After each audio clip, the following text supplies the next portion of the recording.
Informando 98.9. Um bate-papo com os nossos colunistas. Olá, tudo bem? Eu sou a Carol Romanini e está no ar o nosso podcast Informando 98.9, que é aquele bate-papo com os colunistas da rádio mais gostosa da cidade, da 98.9. Você que está acompanhando a gente aqui pelas rádios, pelas ondas da nossa rádio, né, da 98.9, e também através do nosso canal no YouTube, além do portal de notícias Pai Querer FM. Então, muito bem-vindo, pode participar, pode mandar suas mensagens e a gente vai estar batendo esse papo gostoso aqui. E hoje, a colunista e minha convidada é a nutricionista Sumaia Brandão. Muito bem-vinda. Bem-vinda também, eu agradeço, Carol. É um prazer sempre estar aqui, trazendo informação de valor, né? De consistência pro pessoal e batendo papo com você. Lembrando que esse é o 5º episódio, né? A gente já teve 4 episódios dessa segunda temporada e a gente está batendo papo com os nossos colunistas sobre assuntos que estão em evidência e que você sugere também pra gente através das nossas redes sociais. Hoje o tema é dieta da moda. Sempre tem uma dieta que está na moda. A dieta da lua, a dieta do sol, a dieta do como é que chama? Que antigamente era Durkheim. Atkins. E aquilo que a gente estava falando um pouquinho antes, né? Mudou um detalhe, mudam o nome da dieta e trazem como sendo uma nova proposta. Quando, na verdade, eu até prefiro nem dar tantos nomes. São estratégias do funcionamento do corpo. A gente não tem que dar tanto nome, né? Que fica tão limitado isso, você não acha? Uhum. A dieta limita muito. A palavra dieta já limita, Carol. Eu não quero fazer dieta. Né? Uhum. Quando, na verdade, a gente faz dieta o tempo todo. Porque dieta, se a gente for pesquisar no dicionário, é o ato de se alimentar. E aí tem dieta branda, dieta pastosa, dieta líquida, dieta proteica. E aí são os tipos de dieta. Mas a dieta que dá medo é a restrição. As pessoas têm medo da restrição. Porque você não sabe como é que você vai lidar, até que ponto você vai conseguir levar adiante, né, essa dieta. Porque não adianta começar, qualquer um começa, né? Exato, começar o sucesso dela é que é o problema. O que eu falo para os pacientes é que sim, a gente tem que avaliar cada indivíduo e entender o que ele precisa, as necessidades individuais de cada pessoa, homem, mulher, idade, menopausa, como a gente falou em outro podcast, tudo isso é importante. Mas entender como funciona a vida dessa pessoa para trazer a melhor dieta para ela naquele momento, eu acho que é o mais importante.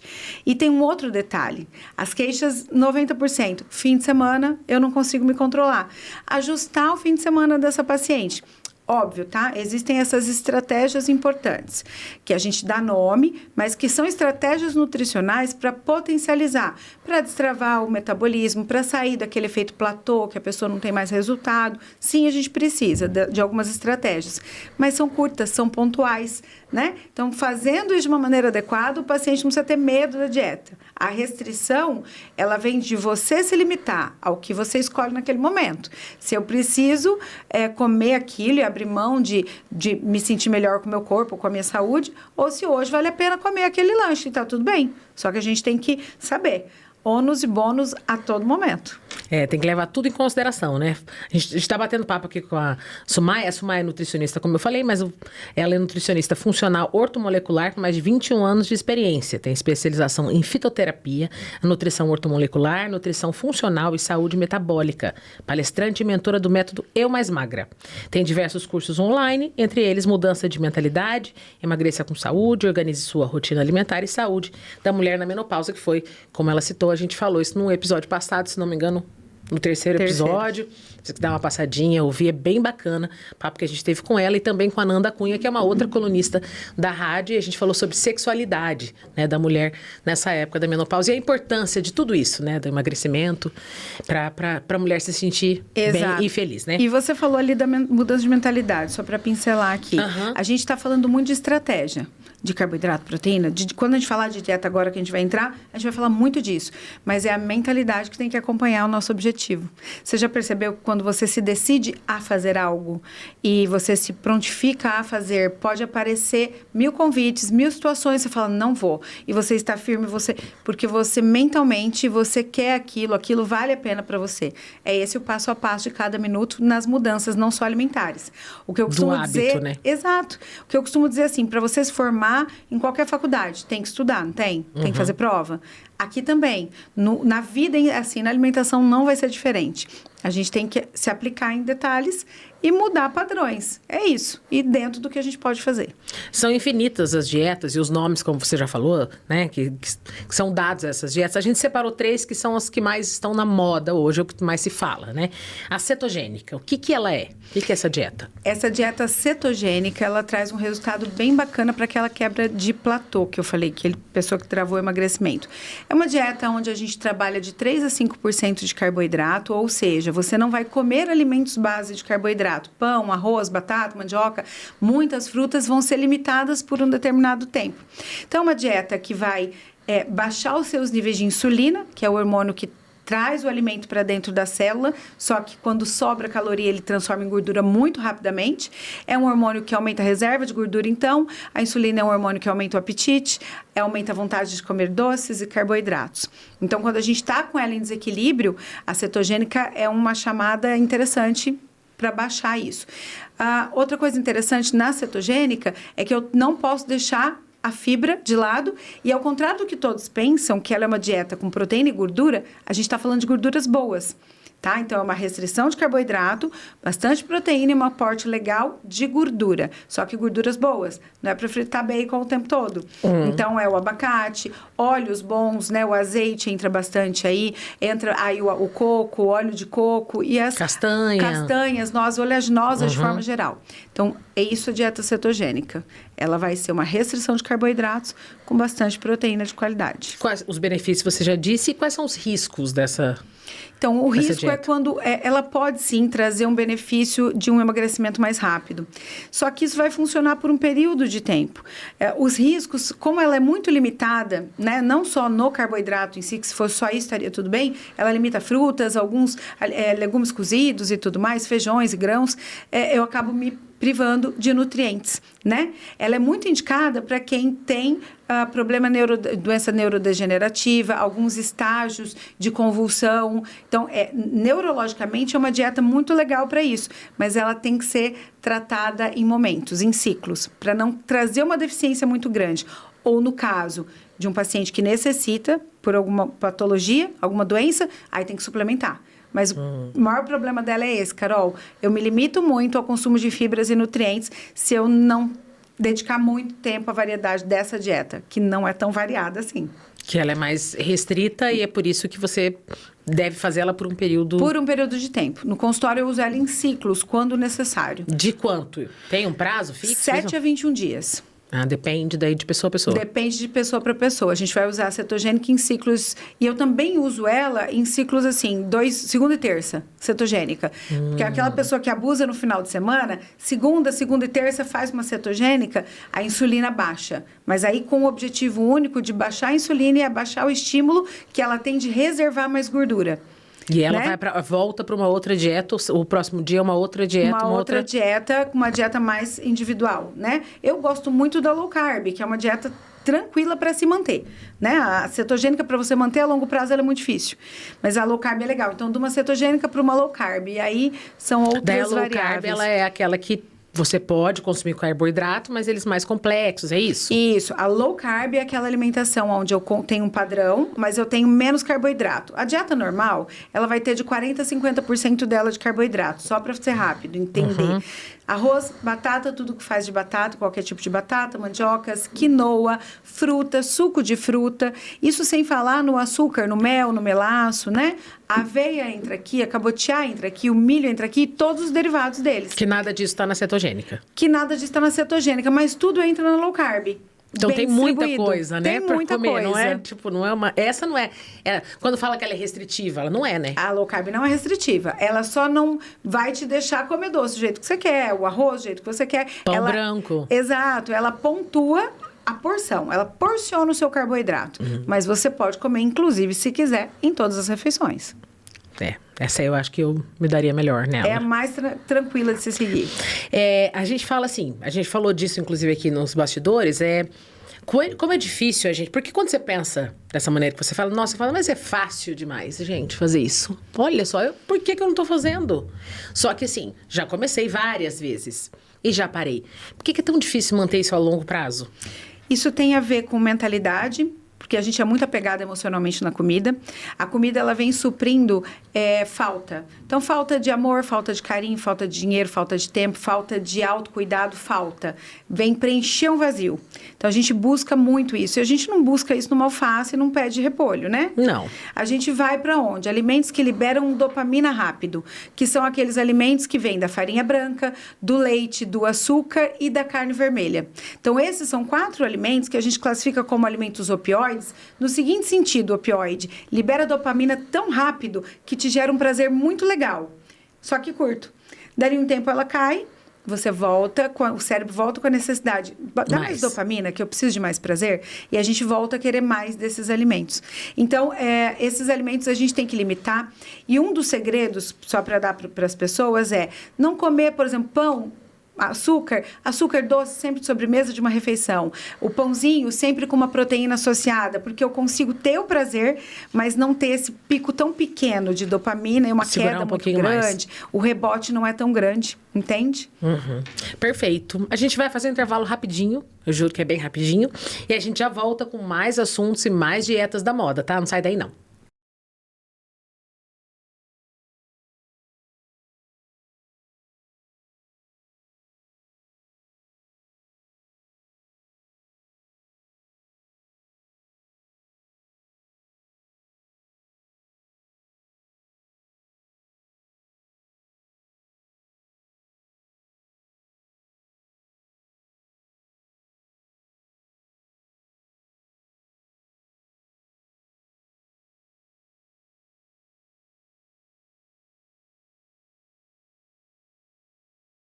Estamos de volta com o nosso podcast Informando 98.9, eu sou a Carol Romanini e hoje eu estou recebendo a nossa colunista Sumaia Brandão, que é nutricionista, e o nosso papo hoje que está muito legal, para mim está muito interessante, sobre as dietas da moda. A gente falou, né, Sumaia, sobre a dieta cetogênica no bloco anterior e agora a gente vai para detox. Tá na moda. Detox está na moda, para mim, uma dieta anti-inflamatória, o início de qualquer pessoa que queira emagrecer. Quando a gente procura um profissional para emagrecer, Carol, com certeza algumas coisas estavam erradas. O detox, ele vem te ajudando a equilibrar a digestão, absorção de nutrientes, saúde intestinal, que eu diria que é fundamental. O intestino é o nosso segundo cérebro, a gente falou disso já. Uhum. Então, o nosso intestino, ele precisa de muita fibra, muito nutriente. E a detox é uma dieta muito simples, na verdade. Você pode comer de tudo que Deus fez. Tudo que é comida de verdade entra ali. Então, entra arroz, entra feijão, entra carne, entra fruta, legumes, verdura. O que você não vai fazer numa detox é abrir pacotes. Então, mas é tapioca. Não entra. Foi muito processada. Para chegar até ali. Para chegar até aquela farinha. Então, um suco, não entra, porque ele foi muito processado. Você quer o suco, pega a fruta e faz em casa. Porque eu agrego a maior quantidade de nutriente e desaproprio o que não é saudável ali. Com isso, meu corpo recebendo esses nutrientes, quem limpa as toxinas do corpo, os metais pesados, o resíduo do plástico que a gente, né? Não é plástico, mas que a gente consome, são os próprios nutrientes. Então, uma pessoa talvez intoxicada com mercúrio, ela tem que aumentar o aporte de zinco. E assim vai. Então, com uma dieta com o máximo de nutrientes, eu melhoro a minha digestão, minha absorção e minha eliminação de toxinas. Por isso, ela é tão bem vista. E por isso que começar por ela, você potencializa o resultado de qualquer tratamento de emagrecimento ou de saúde. Muitas vezes assim, então eu vou fazer em casa. Vou olhar lá no Google, procurar o que é uma dieta detox e vou começar a fazer. Vou no mercado hoje, compro as coisas e faço. Aí, daqui, sei lá, vamos imaginar que eu quero eliminar 3, 4 quilos só, porque soltou um pouquinho. Aí ela já eliminou. Então tá ótimo. Mas aí ela vai voltar. Por quê? Porque ela vai voltar naquela... No ritmo que ela tava. Exato. É um processo tudo isso. O que a gente tem que identificar, assim, se eu quero fazer uma detox, porque eu quero emagrecer 2, 3 quilos, ela vai diminuir isso em líquido, muito provavelmente, para ela tá legal, mas a longo prazo, por que eu ganhei esse peso? Por que a minha gordura abdominal está aumentando? O que está acontecendo realmente com o meu corpo? Uma coisa interessante de se avaliar é na alimentação detox, eu não restringo carboidratos, como a gente estava falando aqui. Então, eu tenho uma alimentação rica em carboidrato, porque, inclusive, meu corpo precisa do carboidrato para eliminar toxinas. Tá? Então, essa dieta anti-inflamatória, ela vem mudando hábitos no contexto. Depois disso, essa pessoa não quer mais fazer uma dieta que ela se limite a saquinhos, a abrir pacotinhos. Vamos tentar manter uma coisa melhor durante a semana, vamos tentar manter aquele prato mais colorido. É importantíssimo numa alimentação detox trabalhar vários tipos de texturas, então cozidos, refogados, os alimentos crus, né? Porque numa cenoura cozida eu tenho mais vitamina A, numa cenoura crua eu tenho menos vitamina A, mas eu tenho mais vitamina C, e assim eu vou mudando a composição. Do mesmo alimento. Do mesmo alimento. E eu gosto de bater numa tecla seguinte, Carol. Quando a gente é formado lá na barriga da mãe, a gente é formado por proteína, açúcar, água, vitamina, mineral e outras substâncias. Quando o nosso corpo está em desequilíbrio, é essa configuração que está errada, tá? Então, a nutrição, ela vai sempre tratar todos os processos ou prevenir eles. E a detox ajuda nisso tudo. Ajuda nisso, a voltar esse equilíbrio no corpo. Ela trabalha melhorando os antioxidantes, prevenindo envelhecimento, diminuindo a capacidade de intoxicação cerebral. Sabe aquela criança muito agitada, aquela pessoa hiperativa, até mesmo aquela pessoa com TDAH que hoje está acontecendo muito, porque o consumo dos alimentos alergênicos, do glúten, que não é o glúten em si, mas outras composições da farinha. A nossa farinha é muito rica em prata, que é um metal pesado que pode causar uma intoxicação cerebral, na membrana cerebral, uma agitação. Então, com tudo isso, melhorando, trazendo uma alimentação mais limpa, que é a alimentação detox, que não é e nem nunca foi só um suco, né? Eu consigo tirar essa sensibilidade, essa agitação e fazer essa pessoa desinflamar, essa pessoa melhorar a consciência dela, o raciocínio, o foco. Isso que eu ia perguntar. Dores de cabeça. O que é falta, essa dieta inflamatória ou esse corpo que está inflamado, quais são as características? Como que eu sinto assim, né? Quais são as sensações que eu tenho? Ai, meu corpo está inflamado. Ótima pergunta. Por exemplo, eu tô vendo que funcionalmente eu já não tô 100%. Eu já acordo cansada, não durmo bem, não precisa ser todos os sintomas, tá? Mas pelo menos uns 3 desses já mostram um certo desequilíbrio. O termo inflamado é complicado. A gente fala nisso, a gente quer ver só em exame. E dá para ver em exame. Só que os primeiros sinais são clínicos, tá? Então, quando a gente fala disso, dor de cabeça, uma tontura, uma fraqueza, eu não tenho energia para até o final do dia como eu deveria ter para fazer o que eu tenho que fazer. Eu tô com as unhas muito fracas, uma queda de cabelo excessiva, eu tô tendo áreas do meu corpo muito ressecadas. Para mulher, candidíase, corrimento, coceira de ouvido, né?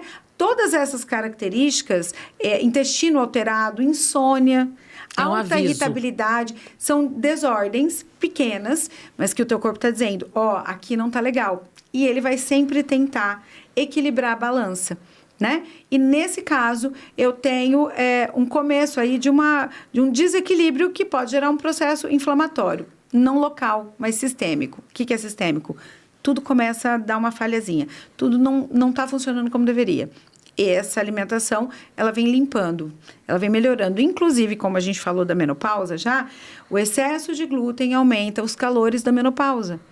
Então, para você ver como que a gente come interfere diretamente nos sinais do nosso corpo, tá? E a gente acha que não, né? Que é só... porque falta vitamina, é apenas isso, por isso que eu como direito. Não, né? Tem um monte de coisas aí que você se coloca numa situação por estar se alimentando mal. É exatamente isso. Deixa eu te falar uma coisa que eu tô pensando aqui, por isso que eu até gaguejei. Quando a gente... vamos imaginar, Carol, uma pessoa que toma muito refrigerante. O refrigerante é uma bebida que ela é ácida. E ela vai trazer uma desordem, uma descompensação ali para o meu corpo. Vamos pensar no sangue agora. O sangue, ele tem um pH de 7,2. Ele não pode acidificar. Imagina se o sangue acidificar, eu desequilibro todo o organismo. Para não haver essa desordem aí do pH do sangue, o que representa bioquimicamente o ácido? O H. Certo? O que o nosso corpo é cheio? De oxigênio. Sabe aquela pessoa que incha muito? Ela está pegando excesso de ácido com oxigênio que deveria estar levando oxigênio e outros do ferro para as células e fazendo H2O. A pessoa está formando água para compensar a acidez que ela poderia, acidose que a gente fala metabólica, mas é a acidez que ela poderia estar trazendo no organismo dela. Com, por exemplo, o excesso de refrigerante. E um dos mecanismos que a gente fala de refrigerante e osteoporose é porque eu roubo cálcio dos ossos também para fazer esse tamponamento, esse equilíbrio entre ácido com cálcio. Eu roubo o magnésio do cérebro, né, ali do funcionamento, para trazer para esse ácido. Então, eu acabo descompensando E aí é onde eu falo, essa inflamação não é em exame, é em começo de sintoma clínico. Algo não está indo bem. E em que momento ela aparece nos exames? Eu tenho o PCR ultrassensível, que é um exame que ela avalia gripe, virose e tal, mas a gente, num geral, a gente consegue avaliar a inflamação. A gente consegue ver no ácido úrico, que para a mulher não deveria estar acima de 4,5. Tá? A gente pode ver essa pessoa que está um pouquinho desequilibrada no TSH da tireoide, que ele não deveria passar de 2,5. Que às vezes ele está dentro do aceitável, mas ele diz muita coisa. Que é, aliás, um assunto muito bacana para a gente falar, a avaliação de exames, né? A homocisteína é um exame muito pouco feito e que ela deve estar em 8, no máximo em 10, ela mostra um estresse oxidativo. O que é isso? É um corpo que está desgastado, sobrecarregado. Né? E tem outros parâmetros também. No próprio hemograma, a gente vê lá o eosinófilo, ele pode me mostrar um desequilíbrio intestinal, uma desbiose. Eu faço cocô todo dia, tá, Nutri? Mas o eosinófilo tá lá em 3, 4, tá super desequilibrado esse intestino. Então, a gente tem que avaliar a clínica e avaliar os exames desse paciente. E alguns exames são pontuais. Nem o clínico e nem o exame... E nem um único exame, né? Então, eu vou pegar minha glicose. Ai, deu 88, legal. Mas insulina e os outros parâmetros. Então, eu nunca avalio um exame sozinho e eu nunca avalio a clínica sozinha. Tem que ter correlação entre eles. Tudo junto. Tudo junto. É um complexo. É um complexo e é diante disso que a gente define a importância dessa dieta detox. Se essa paciente vai fazer isso por 7, 15, 30 dias... pelo prazo, né, que ela vai precisar fazer. E não é só dieta. O que chás eu vou associar? Porque às vezes eu não preciso dar em cápsula, eu posso dar em chá. Posso dar em gotinhas, tipo tintura, né? Posso associar isso, N-acetilcisteína, outros nutrientes que eliminam a carga tóxica do nosso corpo natural. Então, não é só uma dieta, mas a detox em si, ela já desincha, melhora a dor de cabeça, melhora tudo no corpo da gente. Quem não faz, eu convido a fazer. Uma alimentação limpa, só com o alimento que Deus fez. Fruta, legumes, verdura, carne. E Deus fez tanta coisa, né? Dá pra comer muita coisa. Muita coisa. E aí a gente prepara cru, cozido, refogado, do jeito que achar melhor. Esse pode ser. Esse pode. Não tem que ser, Não tem. Pode ser da maneira que for. Bom, falamos então da cetogênica e falamos da detox. A gente vai para um intervalo rapidão e a gente volta para falar de mais uma dieta da moda. Não sai daí que é rapidinho.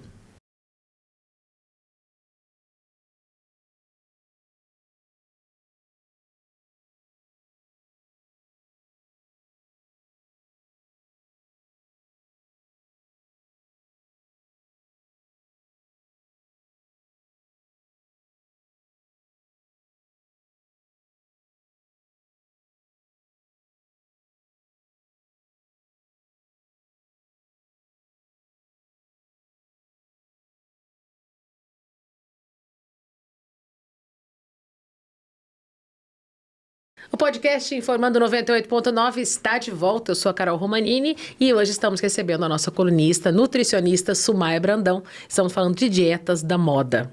Muitas. São muitas. Eu sempre brinco, sei que ela não vai gostar dessa brincadeira, eu sempre falo assim, eu tô fazendo a dieta da lua.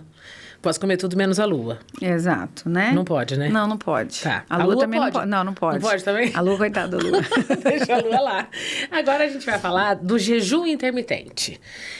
Isso foi uma loucura, não é nem uma dieta da moda, é uma loucura. E eu penso assim, eu também faço jejum intermitente. Eu fico 12 horas, às vezes 14 horas sem comer nada. E por que eu não emagreço? Exato. Né? O que é o jejum intermitente? Jejum, a palavra já fala que a gente sabe que jejum, vamos fazer jejum para o exame, é um período sem se alimentar. O jejum fisiológico, que deveria ser regra para todo mundo, é aquele da noite, das 8, 9 da noite, até o outro dia. Então, em torno de 12 horas. É o tempo que o nosso corpo precisa, Carol, para metabolizar, fazer a digestão, absorver e daí ir ajustar as máquinas ali dentro, né? Na medicina chinesa, a gente sabe que o nosso corpo tem horário, né? Para limpeza de fígado, de rim, né? Então, tem até aquele ditado, quem acorda às 3 da manhã, religiosamente vai rezar, né? Mas na medicina chinesa, o fígado não está bem. Né? Então, tem que fazer uma limpeza nesse fígado. Silimarina é excelente, tá? É um fitoterápico ótimo para isso. Vou precisar, porque eu tenho acordado às 3 horas da manhã. Tá, então vamos rezar e tomar silimarina Tá bom, panteia. mesmo tempo. Aí, o jejum fisiológico, então eu precisaria disso. Quando a gente trouxe isso, depois de muitos anos, isso é usado há milênios, né? Mas para o jejum, então a gente tem o jejum religioso, a gente tem várias formas. Associado a alguns estudos religiosos, começou a perceber que as pessoas estavam perdendo peso. Né? E aí, dentro disso, se criou várias categorias de jejum. Hoje, em estudos, a gente sabe que o jejum, ele não emagrece mais do que uma dieta adequada, bem feita. Não emagrece mais. Só que para algumas pessoas é mais fácil aplicar dessa forma. Então, o jejum funciona desde que eu saiba o que comer naquela janela. E qual o período de jejum? 16 horas é o que eu mais recomendo. E não precisa ser feito todos os dias. Você pode fazer dia sim, dia não. 2 vezes por semana ou todos os dias, se você quiser.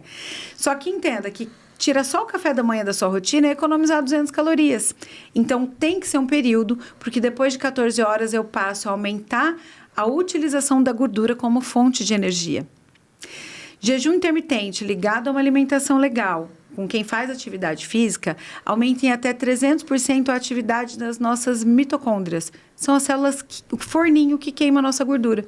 Então, eu potencializo a queima de gordura, aumento a minha gordura marrom, que é a gordura termogênica, e faço um emagrecimento maior. Mas fora isso, eu elimino mais toxinas, eu metabolizo, eu consigo ter tempo de limpar melhor esse fígado, de filtrar esse sangue várias vezes e eliminar pela urina várias toxinas. Eu elimino muitas toxinas também pela respiração e a gente nem percebe. Inclusive, tanto quanto talvez pelo fígado.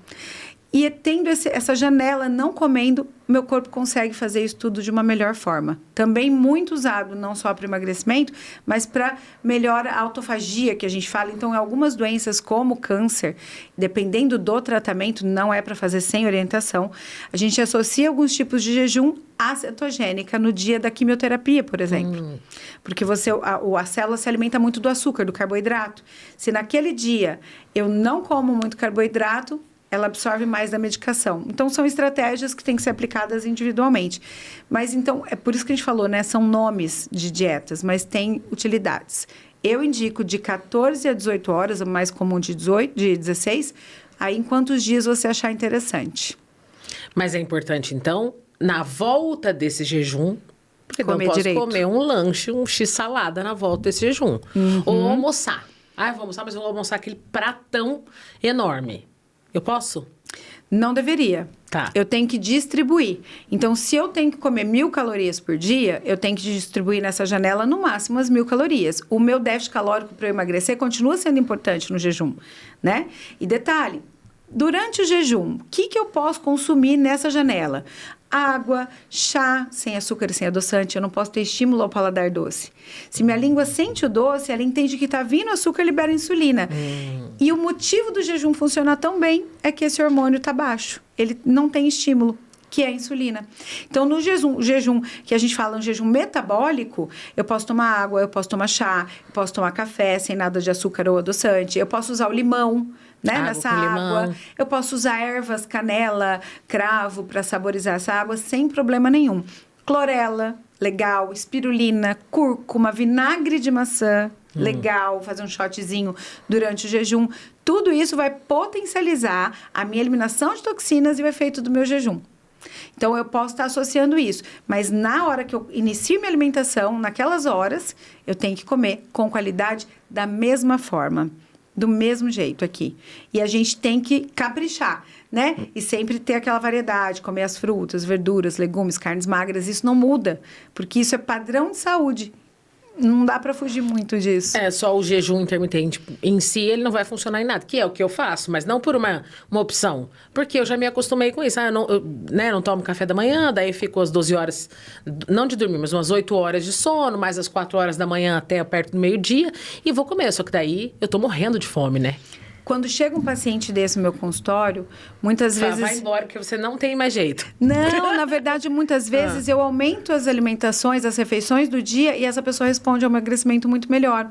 Porque a gente tem que mudar alguns ciclos. Quando você não faz o jejum da forma correta, não usa essas chás, tinturas e tudo mais que é importante associar no jejum para emagrecimento, ele pode gerar uma compulsão, uma necessidade maior de carboidrato, porque ele pode trazer uma hipoglicemia. Ele não foi pelo caminho certo. Vou te dar um exemplo.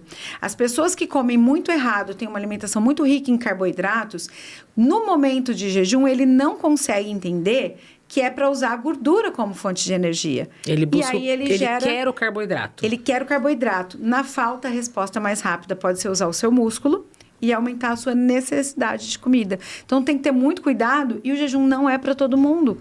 Eu tenho que pegar esse paciente, mudar o ciclo, talvez entrar com a detox, para depois introduzir um jejum com uma alimentação mais tranquila para ela. E o jejum mais recomendado de todos, Carol, a gente chama de TRF. É aquele jejum que você para de comer 5 horas da tarde, 6, e vai comer no outro dia de manhã. Sabe aquela historinha? Eu paro de comer quando o galo vai dormir e começa quando ele acorda. Período de dia. Então, esse é o melhor momento de alimentação. Óbvio que hoje, na nossa correria, eu chego do consultório às 7h30 da noite. Uhum. Então, mas não, o mínimo de tarde possível, menos tarde possível para iniciar um jejum. Ou simplesmente esse jejum fisiológico que eu indico para todo mundo de, no mínimo, 10 horas, o ideal de 12. Já vai estar resolvendo muito para a saúde também. Já ajuda nisso tudo, né? Muito. A gente está caminhando para o final e eu queria saber, assim, a gente levar em consideração todas as dietas de uma maneira geral, né? Mas assim, igual eu falei no outro bloco, eu fui lá no Google, vou procurar o que é essa dieta detox, vou fazer 3 dias e pronto, acabou. Ou fazer até quando eu conseguir emagrecer. Ou seja, qual for. O que essas dietas, assim, sem acompanhamento, elas podem causar psicologicamente nas pessoas? De que maneira isso pode influenciar e piorar, né? A situação. Exato. Que às vezes é o que acontece, ou na grande maioria, né?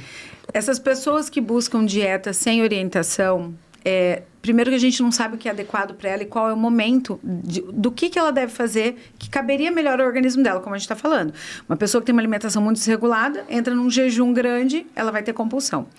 Ela se frustra muito. Isso gera mentalmente aquela necessidade que a gente fala de liberar mais dopamina, ou seja, ela se priva, se frustra, a recompensa é um gatilho. Aquele dia ela come uma barra de chocolate, um monte de pão. No outro dia ela fala, nossa, engordei, aumentei o peso. Volta para uma dieta que ela não está feliz porque ela faz mais restrição, passa mais fome, gera mais frustração. Então, emocionalmente, psicologicamente falando, a gente tem que começar respeitando os nossos limites aí. E aos poucos, Carol, porque a ideia de que uma dieta simplesmente funciona sem mudar um comportamento e sem depois manter algumas desses detalhes para minha vida é o que me faz sempre ter um reganho de peso. Sempre ter um reganho de peso. Vamos se pesar com uma certa frequência, não porque a balança é importante, mas cheguei no peso que eu queria, eu vou pesar toda semana para eu saber. Porque se você sobe, deu 1 quilo a mais, você fala, nossa, acho que eu estou exagerando. Acho que eu vou começar a me policiar. O que eu errei ali, né? Eu vou me policiar. E tudo isso é importante, né? As pessoas, elas costumam pesar de manhã, na segunda-feira, e ver que o peso aumentou muito, né? Então, uma notícia importante, boa, porém, fiquem atentas. Quando a gente está numa alimentação adequada, a gente tem controle de carboidrato, concorda? Uhum. O carboidrato, ele sempre traz para perto dele uma molécula de carboidrato, 3 de água. Ou seja, 1 grama, vamos dizer assim, de uma forma clara, 1 grama de carboidrato pesa 4 gramas, mas não engorda 4 gramas. Ou seja, fiz dieta a semana inteira, na sexta-feira eu estava com 65. Comi um pouco errado, nem foi tanto, na segunda-feira 67. Metade disso é água. Não é tudo isso. Pelo carboidrato que armazenou água. Não são 2 quilos que você engordou. Não são. Então, fica tranquila. Mas volta rapidamente. Porque para eu engordar 1 quilo, eu tenho que comer 7, 8 mil calorias a mais. Uhum. Né? Então, não é tão fácil assim. Para você ver como quando a gente engorda, a gente acaba abusando muito. É só adequar fatores que a gente consegue ter excelentes resultados. Tá? Mas as pessoas deixam para a última hora, aí elas têm pressa, aí elas se frustram, aí elas geram compulsão e elas não saem de um ciclo vicioso de dieta fracassada, porque estão tentando sozinhas mais uma vez, de verdade mesmo. É complicado, né? Porque você precisa de um acompanhamento. Falando em acompanhamento, quem quiser falar com você, por onde te acha. Eu olhei ali, ia conversar mais, mas não dá, já passou de 10 minutos. Então, assim, como as pessoas falam com você? No Instagram, no @Nutri Sumaia Brandão, a Sumaia com Y, pode mandar lá as perguntas. E tem, ali no Instagram tem todos os meus dados, né? Tem cursos, tem o telefone do consultório. Então, Instagram, todas as minhas redes sociais são @Nutri Sumaia Brandão. Pode ir por lá que a gente acha o caminho. Muito obrigada, sempre um prazer bater papo aqui. Obrigada a você. Obrigada a você que nos acompanhou pelo YouTube, também pelo portal Pai Querer FM News e aqui pela rádio mais gostosa da cidade. Uma ótima noite para vocês.